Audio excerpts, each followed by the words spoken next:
আমাদের প্রধান উদ্দেশ্য হলো যে আমরা এই পানিতে জাল ফেলাবো। এই জালে এবছরের বন্যার পানিতে কেমন মাছ আসছে সেই সম্পর্কে আপনাদের। হ্যালো এভরিওয়ান, আসসালামু আলাইকুম। সবাই কেমন আছেন? আশা করি ভালো আছেন। আবারও চলে আসলাম নতুন একটা ভিডিও নিয়ে আপনাদের সামনে। বর্ষাকালে আমাদের বাড়ির সামনে যে বন্যার পানি আসছে, এই পানি আপনাদেরকে দেখাবো। অলরেডি আমরা আস্তে আস্তে মাঝখানে চলে যাচ্ছি, দেখতে পারতেছেন। আমি কি দিয়ে যাচ্ছি এটা আপনাদেরকে আমি দেখাবো। যারা ছোটোকালে ঐতিহ্য কিছু জিনিস আছে, আমরা আগে এটা তৈরি করছি, তো যারা এটা তৈরি করছেন বা এটা দিয়ে খেলা করছেন আপনাদের দেখাবো। কোন ডিস্ট্রিক্টে কোন এলাকায় এটাকে কি বলে এটা অবশ্যই কমেন্টে জানাবেন, এটা আপনাদেরকে দেখাবো। দেখেন কোন ডিস্ট্রিক্টে কোন এলাকায় এটাকে কি বলে, তো কমেন্টে অবশ্যই জানাবেন।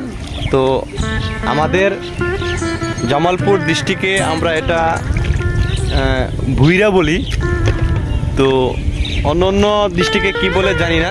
তো দেখেন এটা নৌকার মতো, জাস্ট 3-4টা কলার গাছ দিয়ে এটা বানানো হয়েছে। তো ছোটোকালে আমরা অনেক বানাইছি, তো এখন সেই সময় নাই। তো আগের দিনগুলা এখন নেই। আগে আমরা ছিলাম তখন অনেক কিছুই তৈরি করছি। তো এখনের যে বাচ্চা কাচ্চা তারা ওরকম আনন্দ উপভোগ করতে পারে না। তো যাই হোক, তাও ঐতিহ্য কিছু মানুষ ধরে রাখে। আমরা ভুরা দিয়ে নদীর মাঝখানে চলে আসছি, দেখতেই পারতেছেন।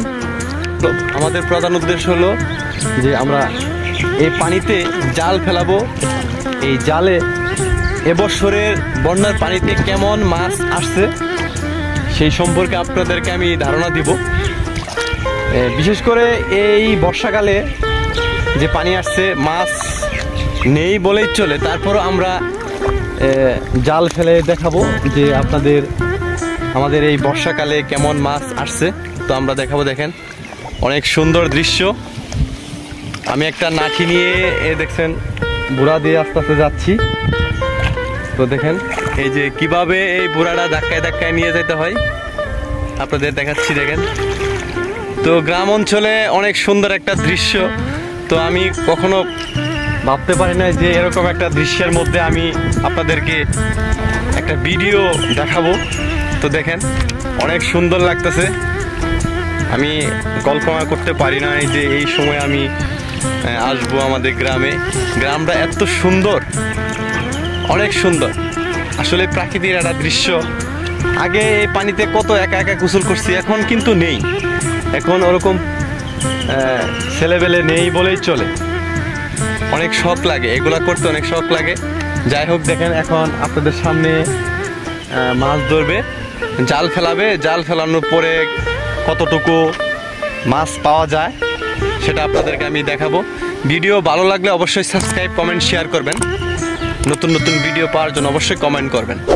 আমি কিন্তু বুড়া থেকে নেমে মাটিতে দাঁড়াই আছি। দেখেন এখানে পানি কিন্তু বেশি না, অল্প পানি। তো আমাদের এই গ্রামের যে পানিগুলা দেখতে পাচ্ছেন, এটা কিন্তু সম্পূর্ণ ধান চাষ করা হয়। এটা কিন্তু নদী না, এটা অল্প পানিতে ভরে যা। তো এখানে ধান চাষ করা হয়। তো এখানে দেখতে পাচ্ছেন টিউবওয়েল, এখানে মেশিনের একটা পয়েন্ট আছে, মোটর বলে, মোটর। আমরা মোটরে পানি উঠাই। এই যে লাইন, কারেন্টের লাইন, দেখেন এই যে কারেন্টের লাইন। আমরা এগুলো আগে বানাইতাম, তো এখন সেই স্মৃতিগুলো মনে পড়ে, দেখতে পারতেছেন। কলা শেষ, আরেকটা আছে, আরেকটা কোথায় ফেলাবা? কোথায় ফেলাবা আরেকটা? চলো তাহলে। আমাদের একটা জাল ফেলা শেষ হয়েছে, তো আমরা আরেকটা জাল এটা আছে, দেখেন। আমরা সামনে যাব, সামনে যে আরেকটা জাল ফেলাবো। এই যে জাল, দেখেন